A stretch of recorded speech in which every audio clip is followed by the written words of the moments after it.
तो मैं तो कुछ जवाब नहीं दे सका उनको। नहीं, आप तो क्या उनको रजिस्टर्ड है? एनजीओ? अध्यक्ष एनजीओ रजिस्टर्ड है? रजिस्टर्ड है अपना ये। एनजीओ रजिस्टर्ड अध्यक्ष है। महोदय, हमारा रजिस्ट्रेशन ट्रेडमार्क के संदर्भ रजिस्टर्ड में। है, जो हम, वो हमारा ट्रेडमार्क जो सिंबल है, it is a registered trademark. तो अच्छा, दूसरा इसका एनजीओ अपने भी जयपुर में इसका रजिस्टर्ड है, बहुत वो अच्छा भी ऑफिस रजिस्टर्ड है। खोलने जा रहे हैं लेकिन हम। ये सब प्रश्न पूछने की जरूरत क्यों पड़ रही है? नहीं, somebody asked me, सर, कुछ लोग चर्चा मैं, करिए लोगों से, तो उन्होंने कोई पूछ तो सकता है, पूछा है मेरे से बात। तो आपकी जानकारी के लिए, ये रजिस्टर्ड संस्था है, रजिस्टर्ड एनजीओ है। और मेरे ख्याल से ये इकलौता ऐसा रजिस्टर्ड वो होगा कि जिसका ट्रेडमार्क भी रजिस्टर्ड है। तो लेकिन सर, मैंने जो ये एक बोला उनको, ट्रेडमार्क दिखता मैंने तो ये है वो जवाब दिया रजिस्टर्ड आपको कि भैया ट्रेडमार्क है। आरएसएस है ना, हाँ? वो रजिस्टर्ड है क्या? मैंने बोला उनको बात ही, आरएसएस रजिस्टर्ड है क्या, बताइए आप। मैंने कहा वहां आरएसएस कहीं इसका रजिस्टर्ड है कि रजिस्ट्रेशन था, नहीं है मैंने कहा। मुझे नहीं मालूम है, लेकिन क्राइम फ्री भारत का जो संस्था है, उसका नाम है श्रेष्ठ आत्ममय अपराध मुक्तिकरण संस्था। ये एनजीओ है, जिसका पहला जो है मिशन स्टेटमेंट है क्राइम फ्री भारत। ये रजिस्टर्ड संस्था है।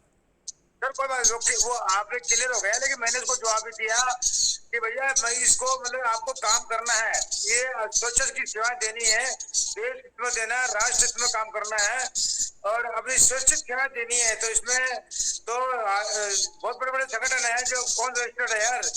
कोई आपको वेतन थोड़ी ले रहे हैं, हम तो कुछ देना है, हम कुछ जो दे सकते हैं आप दीजिए अपना योगदान इसके अंदर। तो मैंने यही बात बताई। तो मैं अभी सारी बातों से अभिप्रेत हो गए।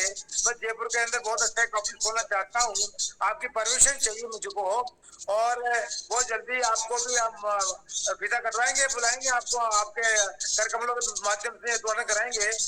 आप जब जब भी ये हमें याद करेंगे, मैं आपके बीच में हाजिर हूँ।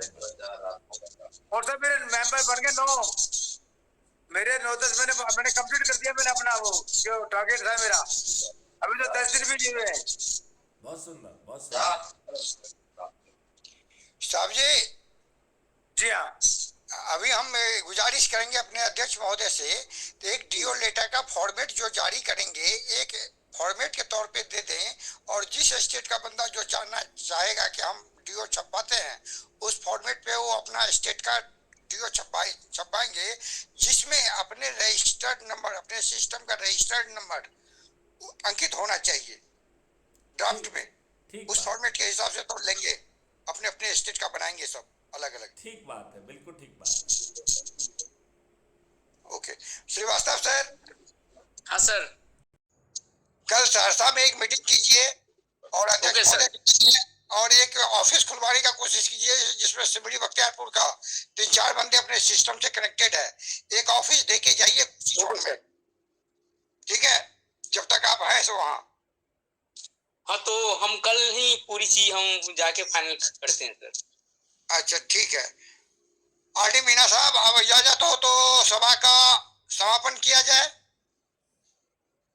हुक्म जैसे आपके आज्ञा। आज्ञा नहीं साहब।